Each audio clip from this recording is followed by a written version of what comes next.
మన ప్రియ ప్రభువును ప్రియ రక్షకుడైనటువంటి యేసుక్రీస్తు వారి యొక్క పరిశుద్ధమైనటువంటి నామములో ప్రతిరోజు ఉదయకాలమందు కృపావాక్య ధ్యానాలలో దేవుని బిడ్డలుగా పాల్గొంటూ ఆయన వాక్యాన్ని వింటూ ఆ కృపావాక్యాన్ని బట్టి బలపడుతున్నటువంటి ప్రతి బిడ్డ కూడా ప్రభు పేరిట వందనములు, ప్రభు పేరిట శుభములు తెలియచేస్తూ ఉన్నాను.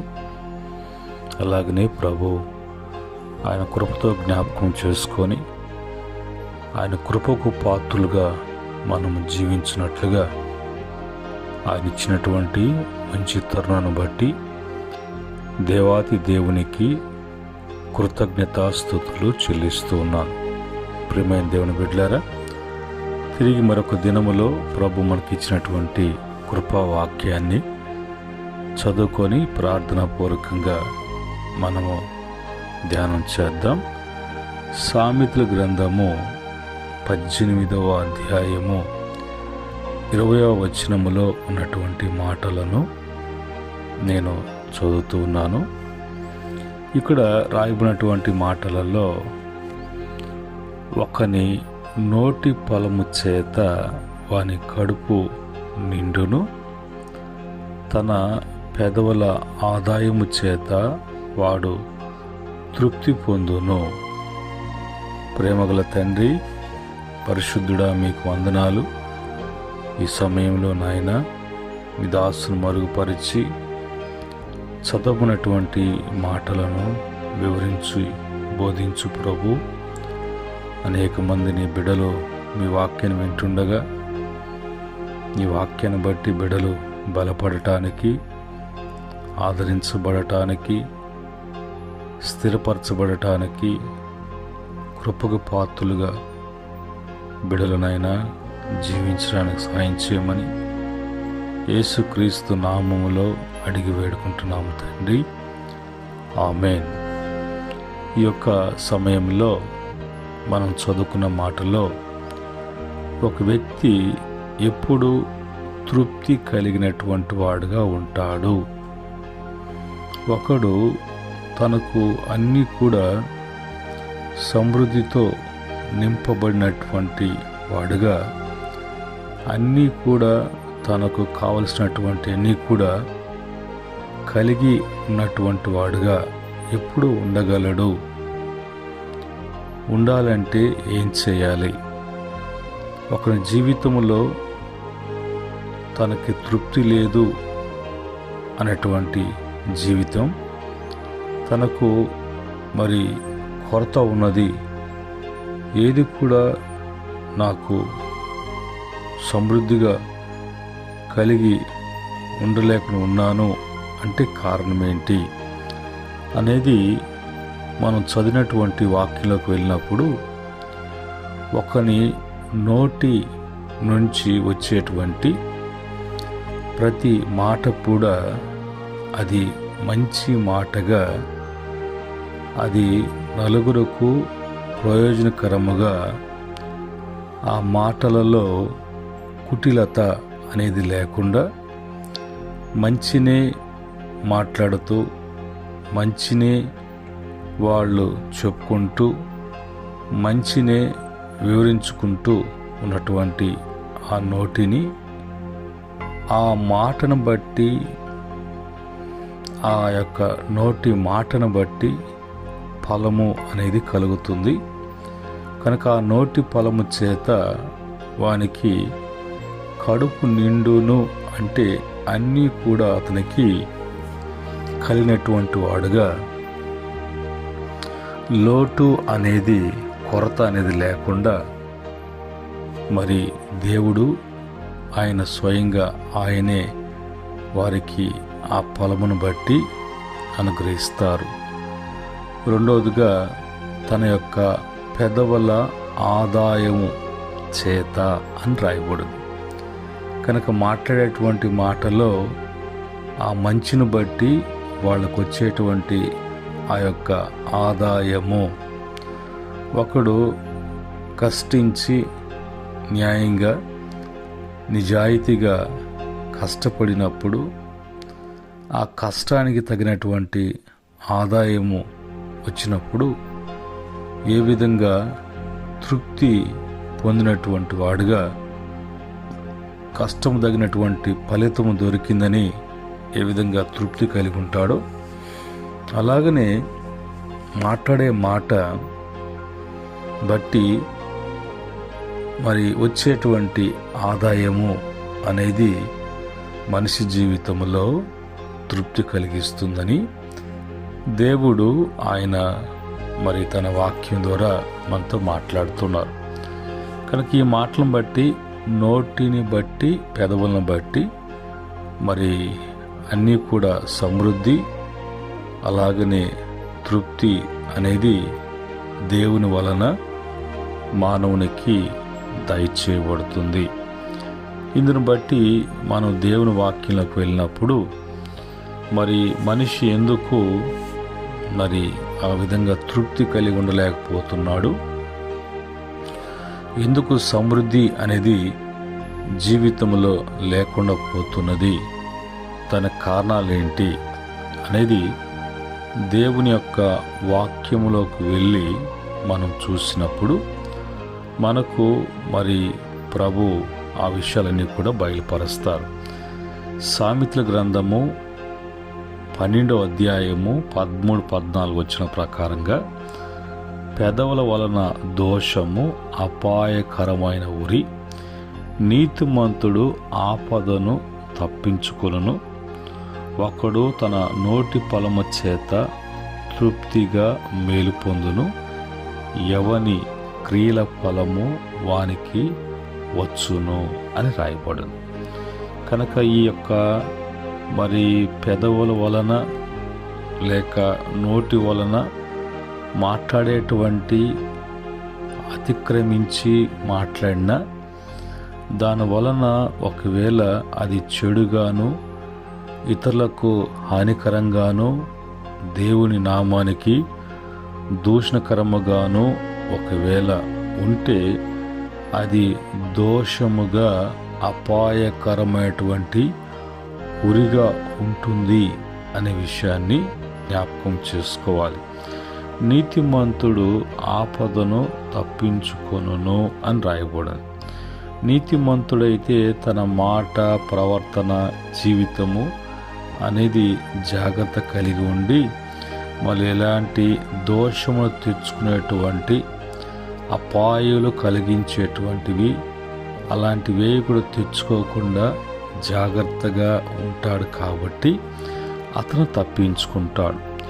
టోటల్గా ఒక మాటలో ఒకడు తన నోటి నుంచి మాట్లాడే మాటను బట్టి ఆ యొక్క నోటి ఫలము చేత ఫలము తృప్తిగా మేలు పొందుతాడు.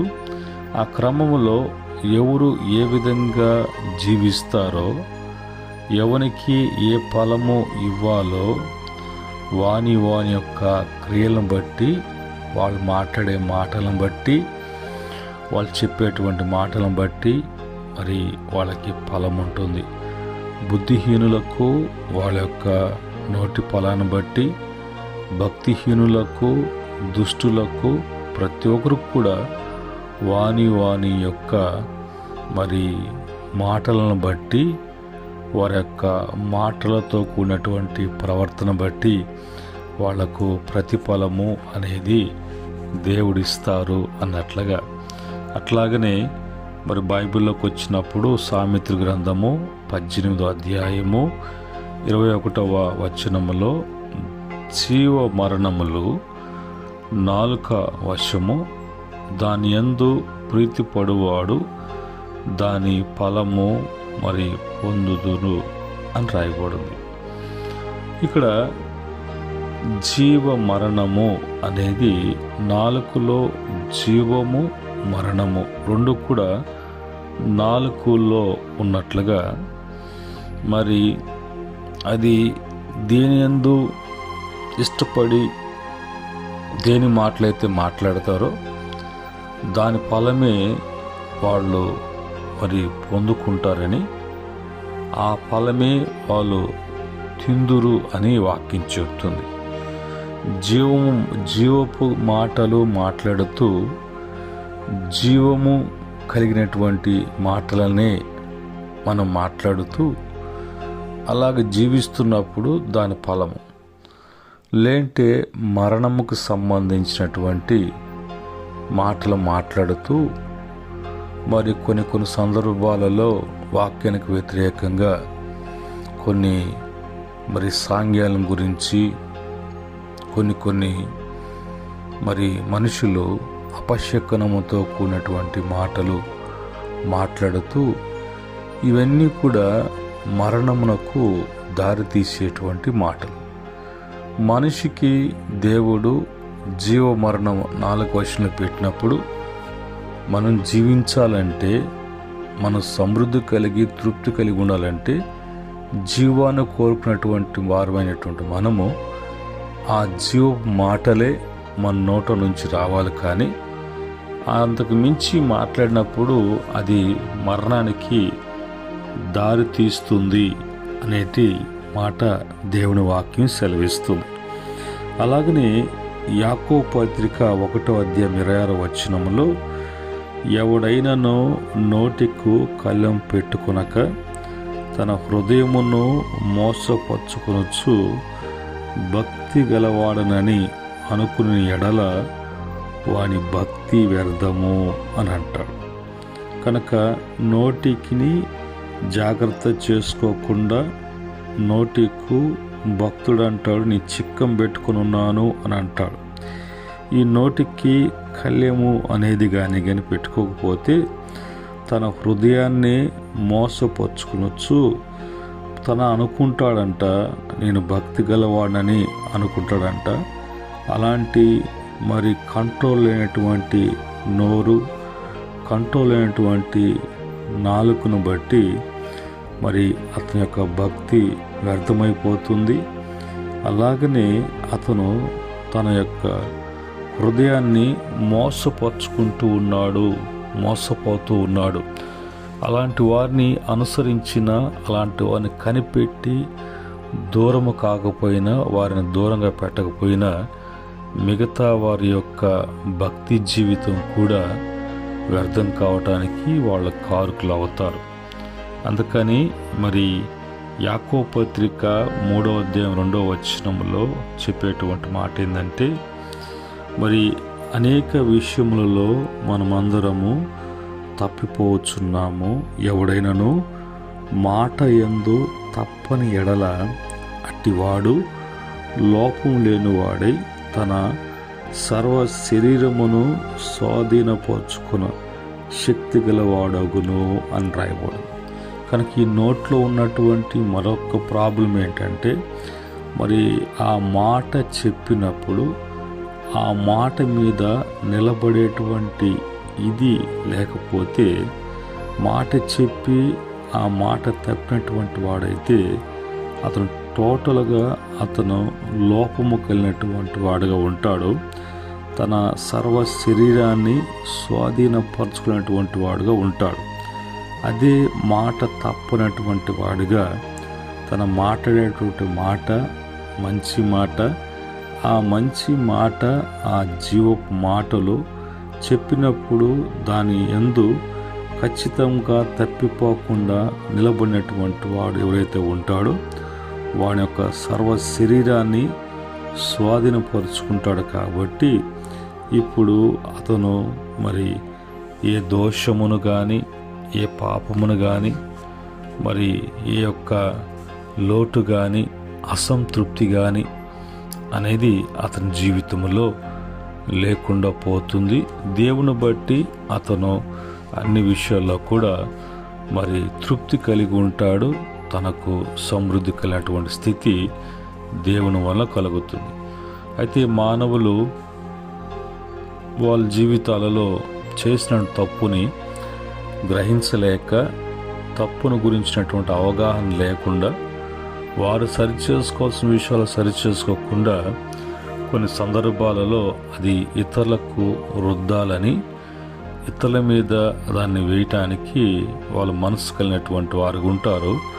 మరి ముఖ్యంగా దేవుని మీదే వాళ్ళు నెపం మోపేటువంటి మనుషులుగా ఉంటారు. అందుకని యోబు గ్రంథము 34వ అధ్యాయము 10-11 వచనములలో అక్కడ మరి రాయబడినటువంటి మాటలో, విజ్ఞానం గల మనుషులారా నా మాట ఆలకించుడి, దేవుడు అన్యాయము చేయుట అసంభవం, సర్వశక్తుడు దుష్కార్యము చేయుట అసంభవం, నరుల క్రియలకు తగినట్లుగా ఫలము ఆయన వారికిచ్చును, అందరికీ వారి వారి మార్గమును బట్టి వారికి ప్రతిఫలం ఇచ్చును.